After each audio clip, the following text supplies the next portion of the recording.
filomarika ravalomanana sy ny RMDM mitsipaka marindrano milalana amin'ny feny mpanohitra.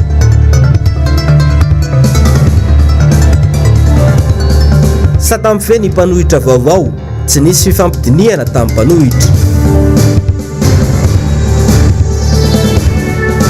Fanangarana toeram-pisotroana teny amin'ny fatry ny université n'Antananarivo mandà mafy izany ireo mpianatra.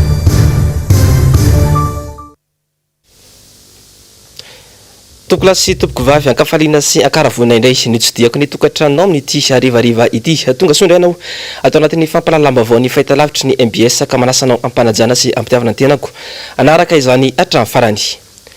Ny alakamisy 17 Mey lasa teo dia nolaniny teo anivony teny merandolona ny tolo-dalàna laharana fa ohatraohatra ray tsipika 24 tsipika PL tamin'ny 6 septambra 2024 makasika ny sa tamin'ny feny ny mpanohitra sy ny antoko-mpanohitra eto Madagasikara izany. Nanamafy kosa ny lehiben'ny mpanohitra Andriamatoa Filoha Marika Ravalomanana fa sadasada io lalàna nolanina ary miariary ny tsy fanajany mpitondra fanjakana ny lalam-panorenana malagasy amin'izao fotoana izao io. Manona izany dia namoaka fanambarana goavana androany ny filoha teo aloha sady lehibe ny mpanohitra eto Madagasikara Andriamatoa Marika Ravalomanana niaraka tamin'ny vovonan'ny RMDM mba ho fametrahana ny mahatanitandalàna any Madagasikara. Teny antoerana nanao ny fanadihadiana ny namana mpanao gazety Germain Menjanary sy Manora Andriamalala ary Toky Ramarola. Rodoben'ny mpanohitra ho an'ny demokrasia eto Madagasikara fanambarana manoloana ny fandanian'ny antenimera-pirenena sy ny antenimera-dolona ny tolo-dalàna laharana 01 2019 PL zay manova ny andininy sasatsasany laharana 2011 par 013 sy mikasika ny satan'ny fanoherana sy ny antoko-mpanohitra eto Madagasikara araka ny voalazany tamin'ny adievitra na ny débat tamin'ny 18 décembre 2018 nandritra ny fampelezan-kevitra tamin'ny fiodinana faharoa zay tao natao tamin'ny Carlton io filohan'ny république io na ny président amin'izao fotoana zao zay nanambara ampahibe maso tamin'ny candidat fa raha izy no lany ho filohan'ny république mazava tsara ny teniny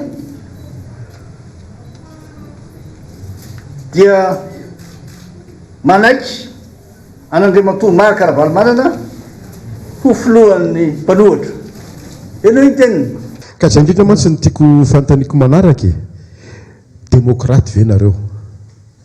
ny tiako tongavana dia hoe amela malalaka mpanohitra ve anareo ny ray aminareo tompoka no ho mpanohitra ary tarika ny fanoherana ao arinany fifidianana amela malalaka ny Ravalomanana ve Rajoelina hanohitra ary ny fanohitra amin'izay keo anohitra amela malalaka ny Rajoelina ve Ravalomanana raha lasa président ianao ny constitution moa dia mamela malalaka avelanao anohitra ve izy satria afirmatif be zotoizako ny teniko ijoaka voajanahary lalam-panorenana zay napetratsika dia mametraka ny statut de l'opposition ako malalaka Andriamatoa Ravalomanana ho chef de l'opposition rehefa tonga amin'ny fitondrana mazava tsara zany ary nianana enitsika androany ny tahirin-tsary sy ny tahirim-peo izay ny fanaovanay tao amin'ny Carlton samy candidat zay fidinana faharoa tamin'ny fotoana io mazava tsara hoe aminareo tsy mamorona iny le rangahy iny za ty olo ity ka dia ty fanambarany ty ho toizako araka ny andininy faefatra amby folo ao amin'ny lalam-panorenana zay milaza fa ny vondrona politika mpanohitra dia manendry ny lehiben'ny mpanohitra zany hoe tsy misy filazana mihitsy fa ny vondrona parlementaire no manao zany fanendreny izany na ihany koa tsy maintsy solombavamboaka ny lehiben'ny mpanohitra manoloana ny tsy fisiany fifandiniany fifampidiniany sy ny fanapahan-kevitra ireo mpisehatra politika rehetra nandritra ny tamin'ireo atoko ireo tamina kalana nyity volavolan-dalàna ity ny antoko-panohitra dia tena tsy akasitraka velively ny fanendrena olona tendrena amin'ny alala sombaboaka rehefa nivory ny bureau politika ny rodobe mpanohatra na ny RMDM omaly alakamisy sy androany azoma dia reto aby zany ny RMDM ny antoko tiako Madagasikara ary reto olom-boafidy zay hitanareo atao arinako reto dia nanao zao fanambarana manaraka izao ary zahay rehetra mitsipaka maron-drano io lalàna sadasada zay nanaovana ny lalàna ho 2011 nanova ny lalàna ho 2011 bara 013 zay tsy niantsona ny mpanohitra tamin'ny famolavolana azy mitaky ny famoahana ny décret d'application amin'ilay lalàna 2011 013 fa io a ny efa lalàna misy kanefa mbola tsy nampiarina akory farany manamafy izahay fa entina ampisarahana anampianam-bavo ny mpanohatra sy anitsakitsahana ny demokrasia io tolo-dalàna zay voany lanindry reo io natao teto Antananarivo androany 4 Jona 2020 sy 20 ny filoha Marc Ravalomanana.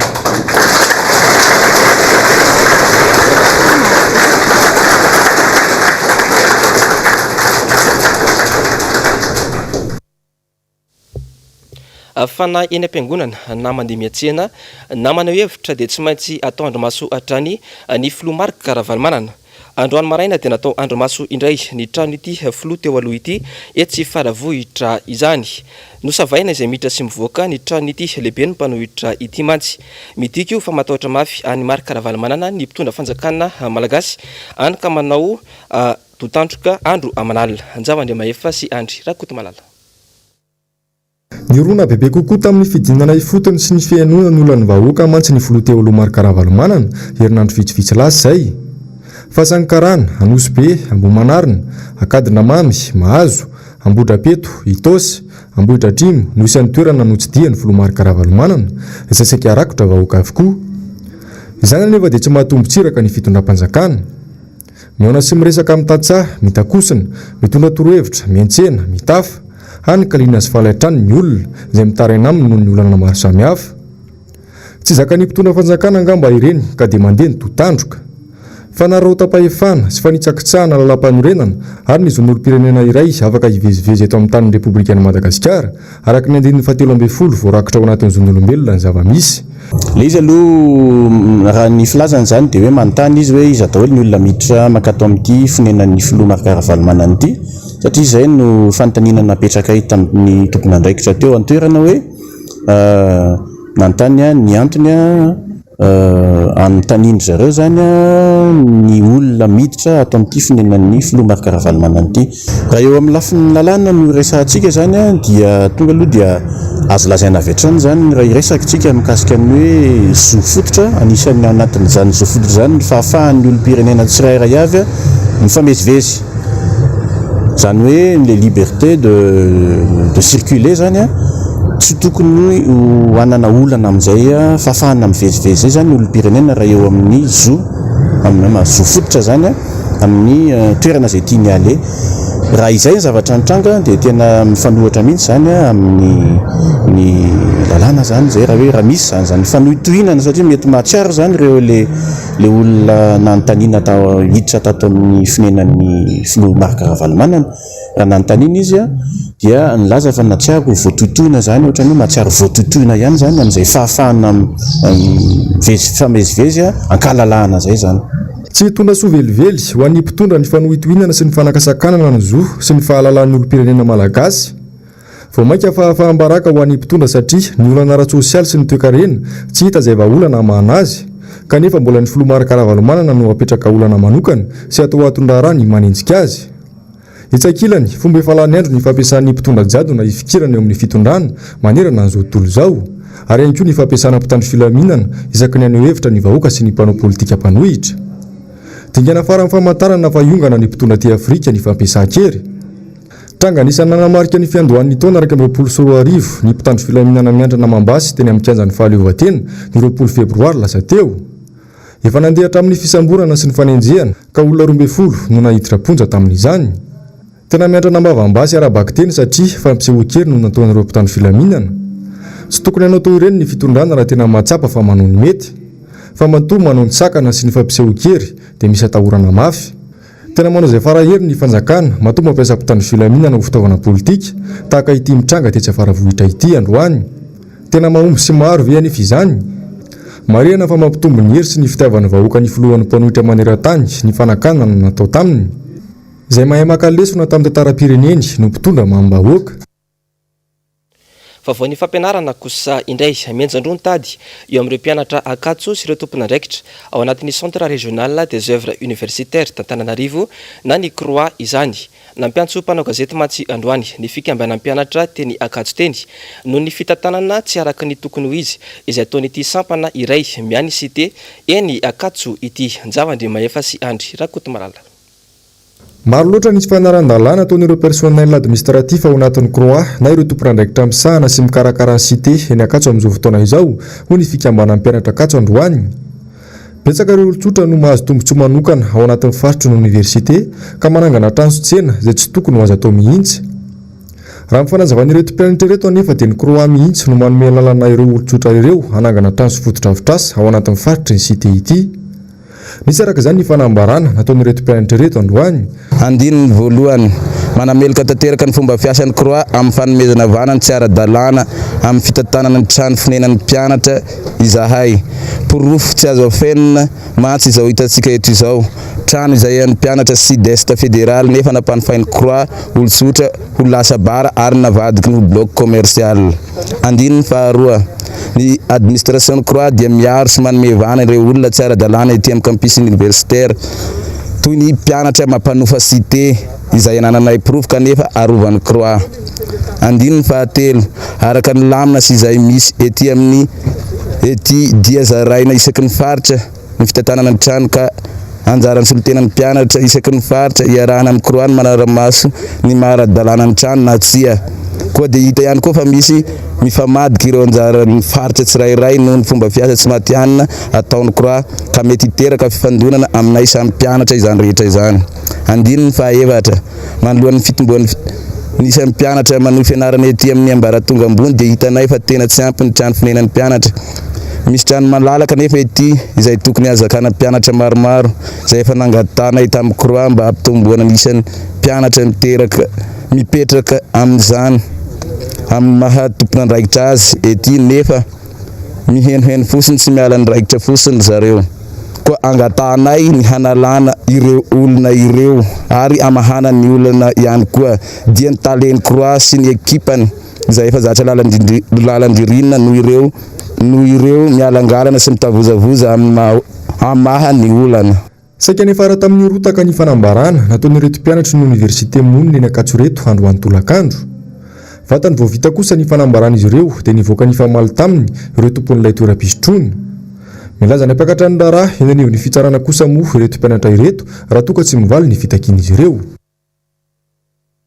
Lafombavao afatanteraka kosa indray araka ny kabary nataon'ny filoham-pirenena tamin'ny alahady lasa teo dia misokatra sy miasa manomboka androany ireo zotra nasionaly sy zotra regionaly ho an'ny tobi-piatsonana etsy amin'ny garmaky andotam-pianaka izao dia vao maraina dia efa tomefy olona teny antoerana ary saika mpandrara avokoa moa ny akapaizandreo olona ny azo ny faritra tamin'ity androany ity. Miala rarombana sy Mateo Prince.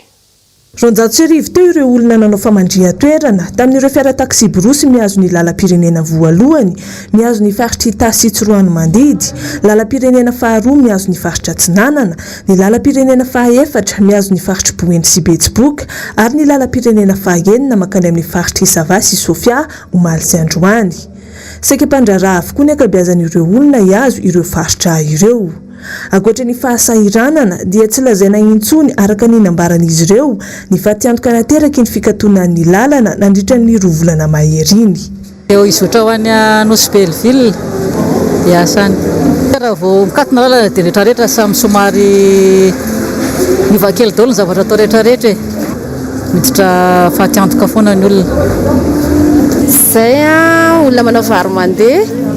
dia lasa very asa mihitsy zay ao anatin'ilay fikatoana. Tena tsy afaka nanao ninina, tsy afaka ny asa fa dia miandry fotsiny izay nisokafany. Lehibe zao ny asa tokony atao any amin'ny faritany kanefa ny tsy afa-manoatra dia voatery tsy maintsy hoe miena zany na ny tombotsoa vantana amin'n'hiditra any am-piasa satria ny orinasa tsy misy tsiraikitra le asa zany noho le lalana sy le amiana ara-pahasalamana.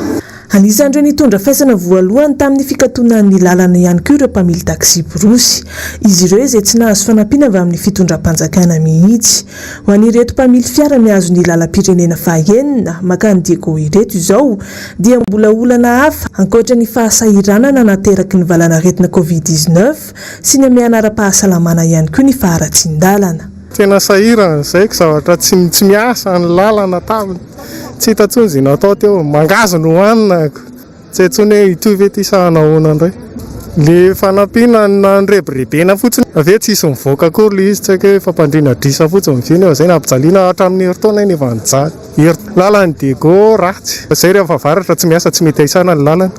Raha ny lalana aloha tokony hiakatra amin'ny fore, ny entretien be dia be amin'ny lalana. Le olona koatra tsy hoe sahirana sa mbola fampitedavana ny pasazy amin'izao. Tsisy hoe fampiraisana fotsiny ohatran'ny hatramin'izay fa mbola tsy feno. 17 ny zotra nasionaly niainga teny amin'ny gare Makiandota-penaka io maraina io tokony tamin'ny 10 ora. 7 kosa ireo zotra regionaly. Nilamina tamin'ny ankapobeny ity andro voalohany ny asan'ireo taxi borosy ity araka ny voalaza. Ary ao anatin'izay ny fametrahana an'ireo geste barrière, ny fanasana tanana, ihany koa misy an'ilay tunnel désinfectant dia ny fanaraha-maso an'ireo fanaovana arivavatra amin'izao ritenena zao zany izay olona nandeha mbola tsy nanana olana hoe tsy lasa. Ny fitopolo mahery kely isanjaton'ny fiara dia tiatana avokoa. Mety ho souci kely ara dia ny avy any amin'ny faritra satria any amin'ny faritra tsy dia misy fiara zany amin'izao fotoana izao.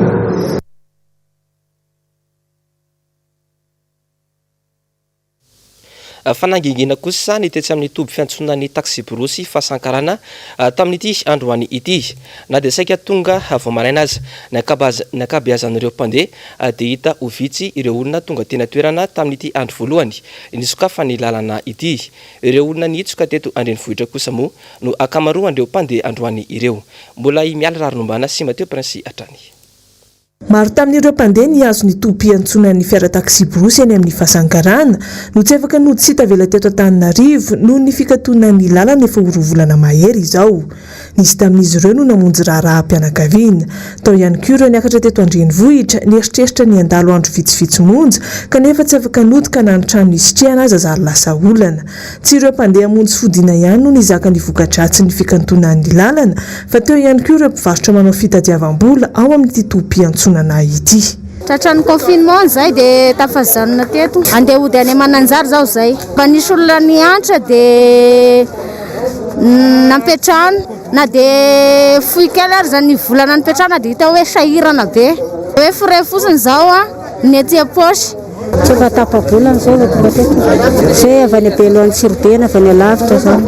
heny hoe ny voly lalana dia ranao réservation zay satria ny frais anay tokony enin'alina mahatonga anay nefa lasa roetsy zany raha mandeha amin'ilay tobile frigo reny mba tokony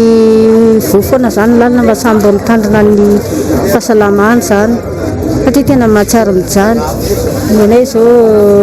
raharahany zaraikaina atao nefany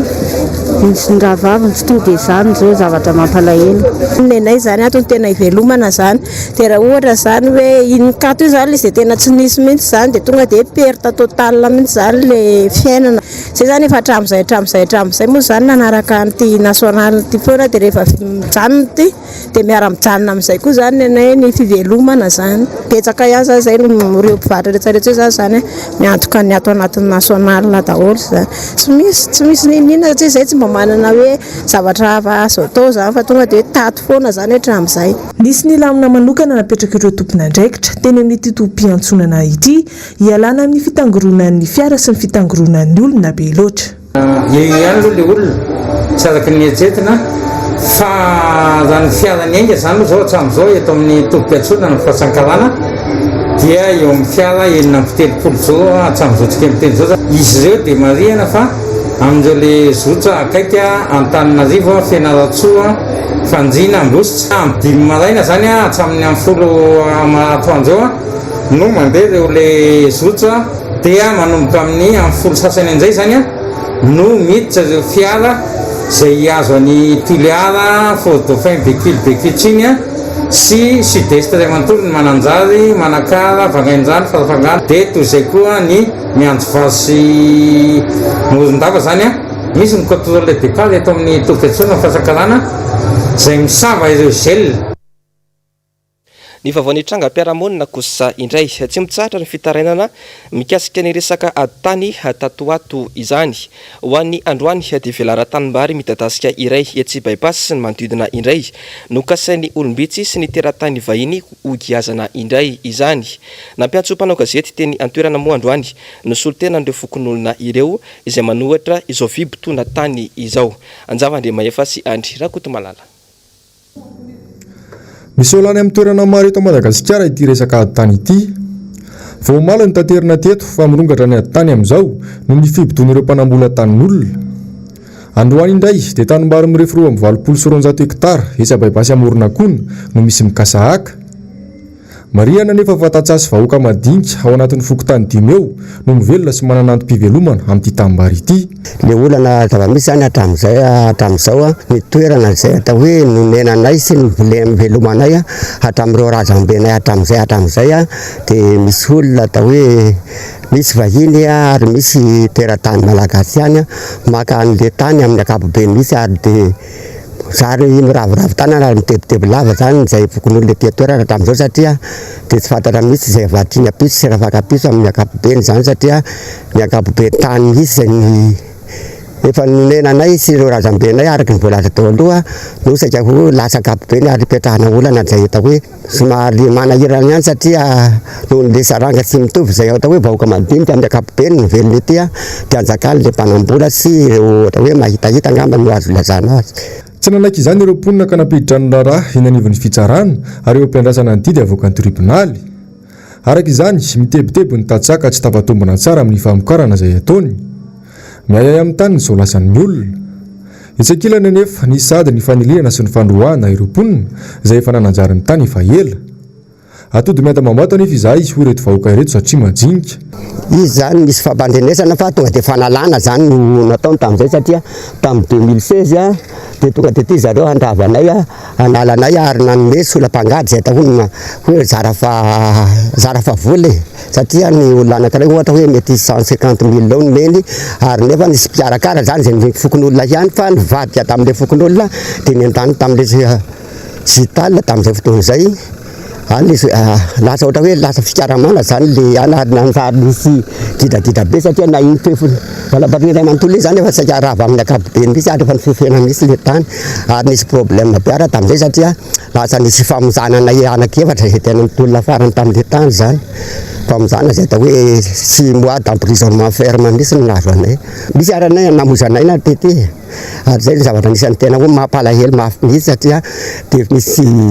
ihany fitondram-panjakana zany fa tsy mijery an'izay misy ary tena natsoavo amin'ny resaka ohatra hoe miaro ny zon'olombelona na miaro ny vahoaka madinika ohatraohatran'izay dia anaovanay antsoavo amin'izay maheno rehetrarehetra engany mba tena mitalaho ary mitalaho amin'ny famonjena avy amin'ny ohatra hoe mpiray-tanindrazana mihitsy mety iray feo sy miray saina sy fo aminay aty zany. Fahasarotana no mianjady amin'ny tatsaha rehefa misy ny raha atao eny anivon'ny fitsarana. Isan'ny olana tsy ahafahany vahoaka mizaka ny zony fananantany ny lesika eo amin'ny isam-panaraha-misana ny fananantany. Tsy misy fifanankalozam-baovao mazava eo amin'ny mpanjifa sy ny fananantany ary ny vondrom-bahoaka itsinjara-pahefana. Tsara ny manamarika fa zo fototra ny fananantany. Amafisana lalam-panorenana malagasy koa fa afaka mizaka ny zo hananantany ho azy ny olo-pirenena. Anatin'ny fanambarana eran-tanin'izy n'olombelona tamin'ny 10 Desambra 2027 ihany koa. Aiza ho azy ny fitsarana manoloana izany rehetra izany tsy misy ny fisaram-pahefana mazava satria saika tsabahan'ny mpanantanteraka hatrany ny fitsarana izany hoe lasa fitaovana politika fampirorona sy fampiakarana izay manelingely laza no misy indraindray ho an'ny vahoaka anisan'ny mahabe fitarainana indrindra ny fisian'ny kolokolo eny amin'ny fitsarana saika vototra sy tsy fantatra fifarana avokoa izay raharaha akariny bianko eny amin'ny fitsarana mbola azo itokisana amin'izany ve ireo rafi-pitsarana eto Madagasikara. Ny vaovao tapatapahany kosa indray tapitra androany ny 27 nomena ireo mpiasa sy mpandraraha eo anivon'ny oniversitena Tsiranana mbola tsy nazo ny karamany iroso amin'ny dingana ambonimbony kokoa izy ireo manomboka ny alatsinainy ho avy izao raha ny vampitambavao karama efa-bolana no mbola tsy azon'izy ireo ary akatony avokoa ny bureau-ny oniversité rehetra hatrany amin'ny office du bac rehefa tsy azony ny karamany raha ny faneho-kevitra voaray androany. Fa ivenay sokatra manomboka rampitso ireo sidina anatin'ny rehetra sahany tsara ty tafiditra ao anatin'izany ireo miazo anatsiranana Tolanaro Mahajanga Morondava Nosbe Sambava Toliary Tomasina ary Maroantrensa. Fa vehivavy misy 400 eo no hitany tokana manoloana ny ministera-mponina tetsy Ambojatovo androany maraina raha ny fanazavany solotenan'izy ireo dia ny asa nanamboatra arivava sy arorina tamina fikambanana sosialy iray miakina amin'ny ministera-mponina izy ireo ary tsy nomena ny karamany hatramin'ny androany efa 2 volana izao ny andrasan'izy ireo izany karamany izany izay mitetina rayetsy ariary isan'olona kanefa dia mbola tsy azo hatramin'ny androany. Vehivavy marefo avy amin'ny boribory tany izy ireo raha ny loharambavao. Fa alefa mivantana eo anivon'ny hainao manjerim-panjakana manomboka ny 12 ny volana Jona hatramin'ny 12 Jolay 2024 izao ny lalao baolina kitra euro 2024 misa 5 ireo lalao fifantsanana ao anatin'ny vondrona ireo izay mitsinjara tahaka izao manaraka izao i France sy Allemagne, Angleterre sy Croatie, Danemark sy Belgique, Espagne sy Pologne ary Portugal sy France. Raha tsy aivina dia niempotra ity lalao ity noho ny amiana ara-pahasalamana maloana ny valanaretina coronavirus ka amin'ireo daty ireo indray zany no anatanterahana ireo lalao ireo. Eo amin'izay vaovaon'ny fanatanjahantena izay hatrany dia ianko anatin'ny fanazarantena ireo mpandray anjara amin'ny lalao tsipika nety be manomboka ny 18 ny volana Jona ho avy izao araka ny fandaharam-potoana dia ny volana septambra izao no anomboka ny lalao fifantsanana azahoana izay tompon-dakany Madagasikara izay ka izay mandresy no ahazo tapakila ahafana mandray anjara amin'ny lalao iadina tompon-dakany Afrika.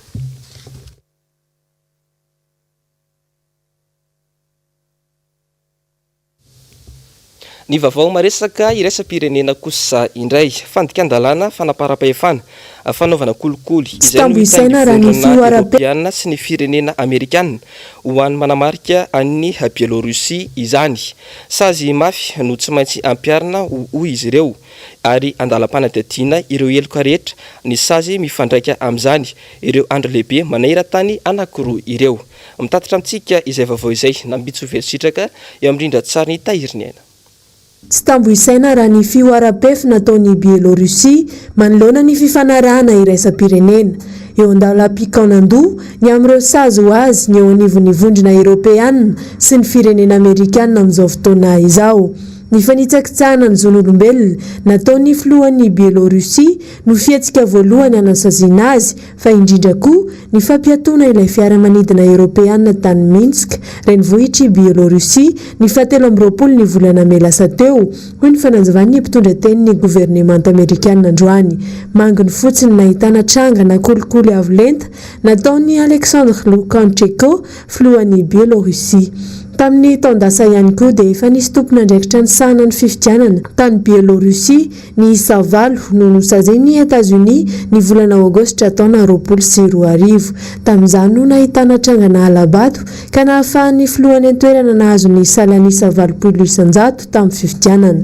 hoentitra tanteraka ny sazy amin'ity hoy ny nambaran'ny mpitondra tenin'ny Washington indrindra eo amin'ny fifandraisana amin'ireo orinasa samihafa ka ho ahilika sy atokana tanteraka i Bielorussia ampikatso ny fifandraisana ivelany sy ara-barotra ho aminy izay tanjaka manokana raha ho an'ny firenena iray.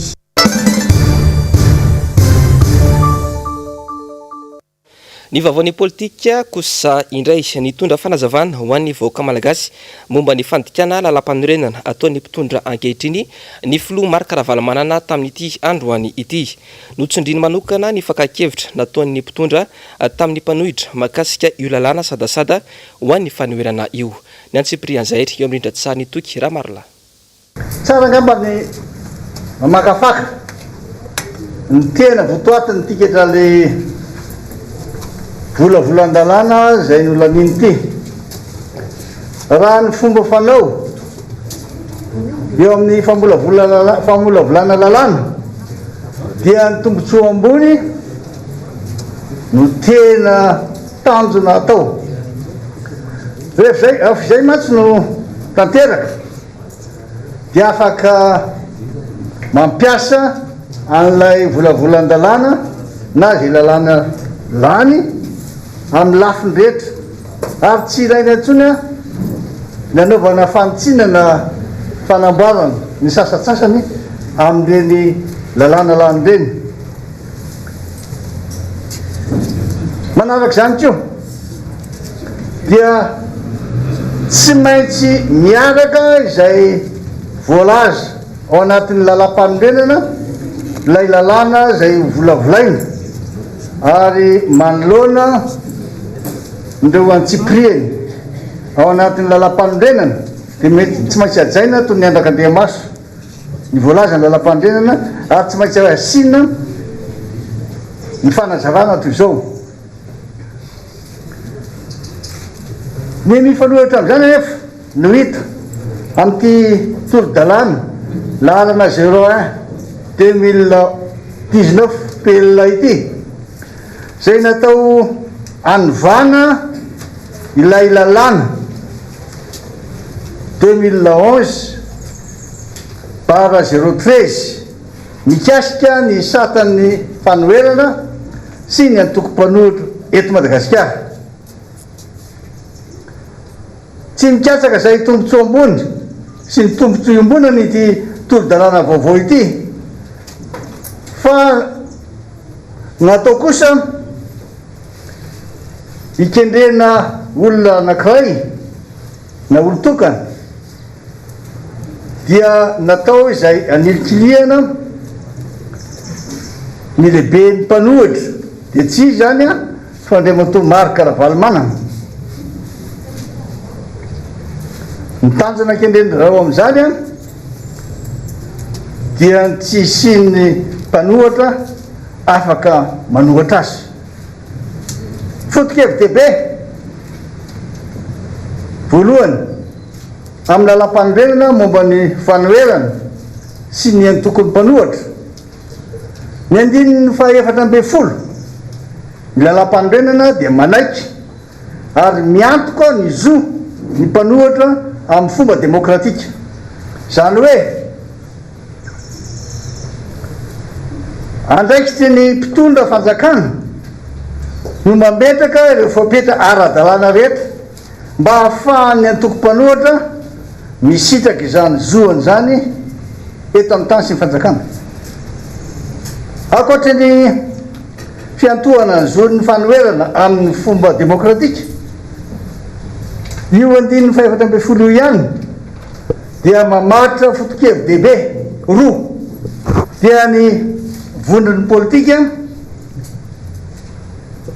sy ny lehiben'ny mpanohitra. Faharoa,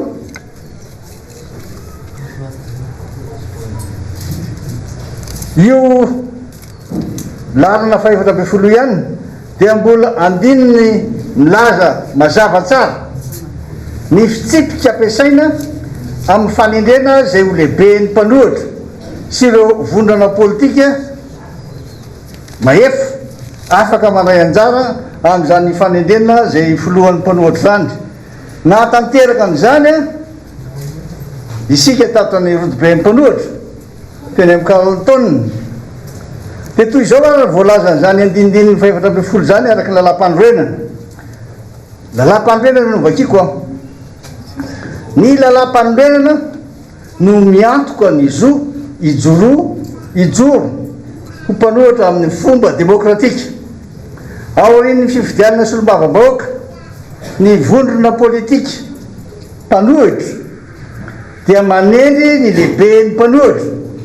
raha tsy misy fifanarahana dia ny lehibe ny vondrona politika mpanohitra izay nahazo vato manan-kery be indrindra tamin'ny latsabato natao no heverina ho lehibe ny mpanohitra zay ny voalazan'ny lalam-pandrenana iny no ireo foto-kevitra fototra telo voalaza etsy ambonireo dia vondrona politika mpanohitra no resahana fa tsy vondrona parlementaire mpanohitra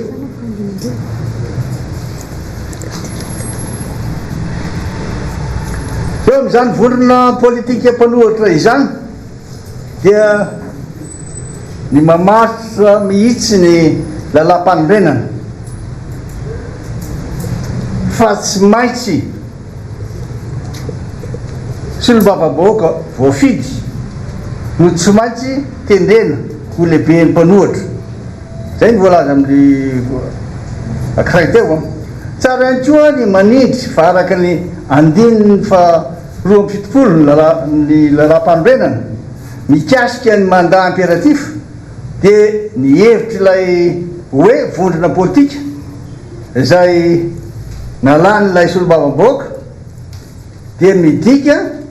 filay antoko politika na ilay vondrona antoko politika ny latsahany ho fidiana ny vondrona parlementaire dia tsy nandatsaka olona ho fidiana ho solombavambahoaka akory araka ny andininy fa 7 ny lalam-pandrenana zay nankatoavana dia io lalàna 2011 013 io no lalàna zay efa nolanina sy nankatoavana raha dinihana ny tolo-dalàna larina 01 2019 PL zay nanova ny andininy sasatsasany amin'ilay lalàna 2011 bara 013 araka ireo voalaza rehetra ireo a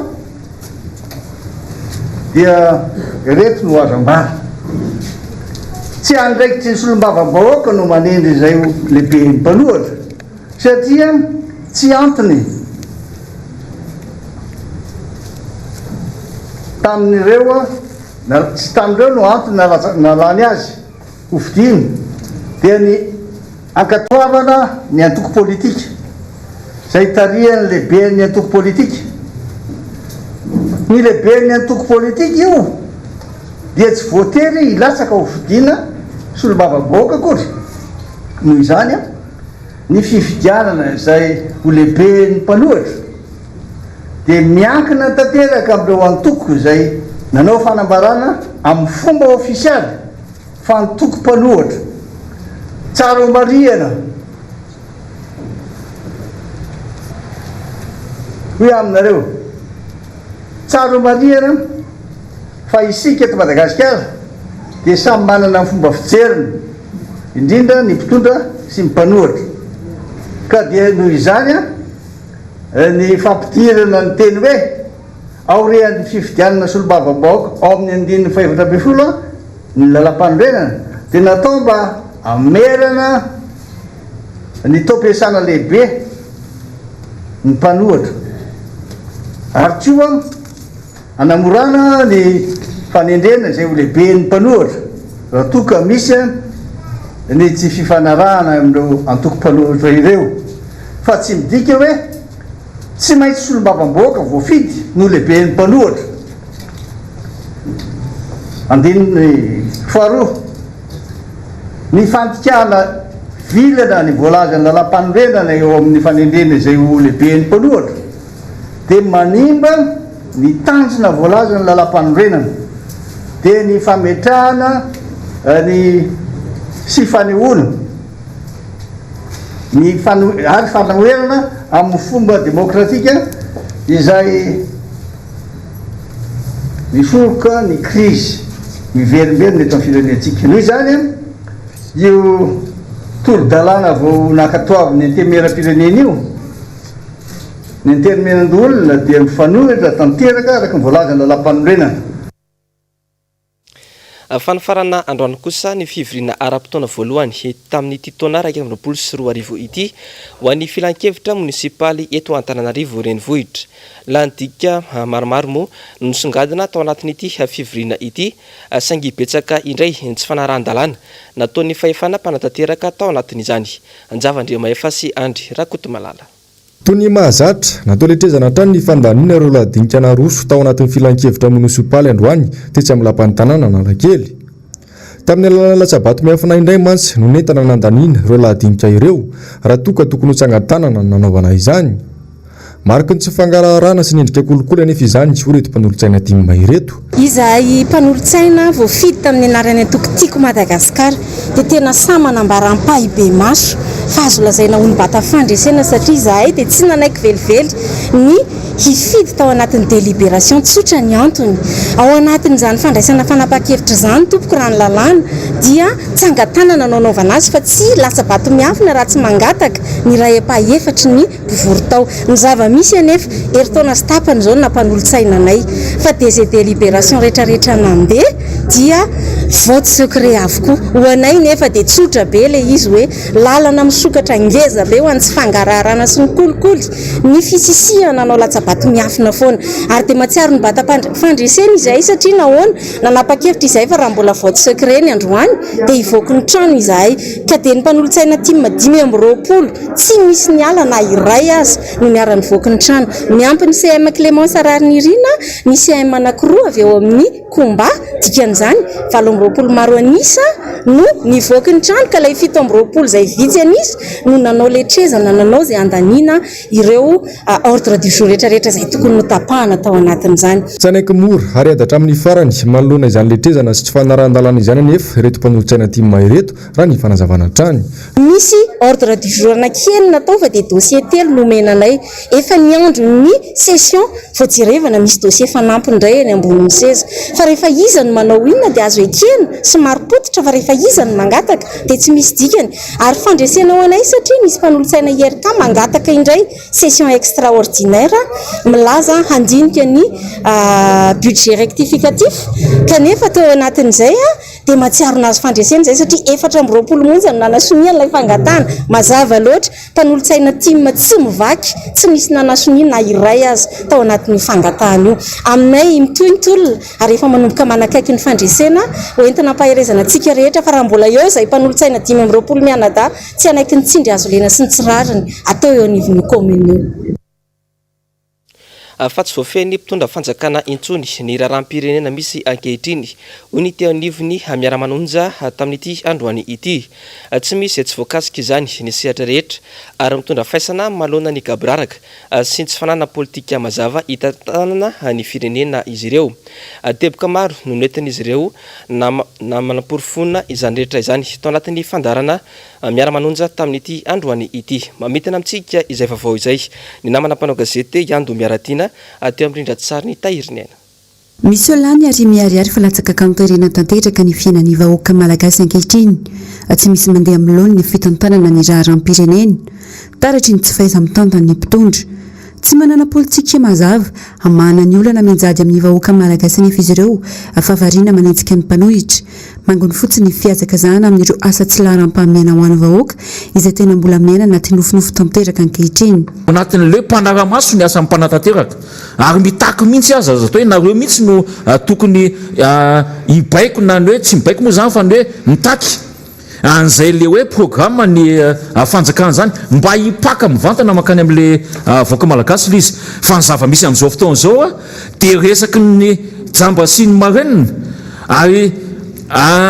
manahirana ao anatiny hoe lasa ilay fanjakana indray tsy mitodika makany amin'ny vahoaka mivantana amin'izay zavatra ataony fa tia mpanohatra izy no maneho tia mpanohatra izy no azo atao hoe manenjika an'izany hoe faneho-kevitra tsika tany anatin'ny fanoherana izany. Irery ny mpitondra ankehitriny sy ny fanovana sy fampandrosoana eto amin'ny firenena.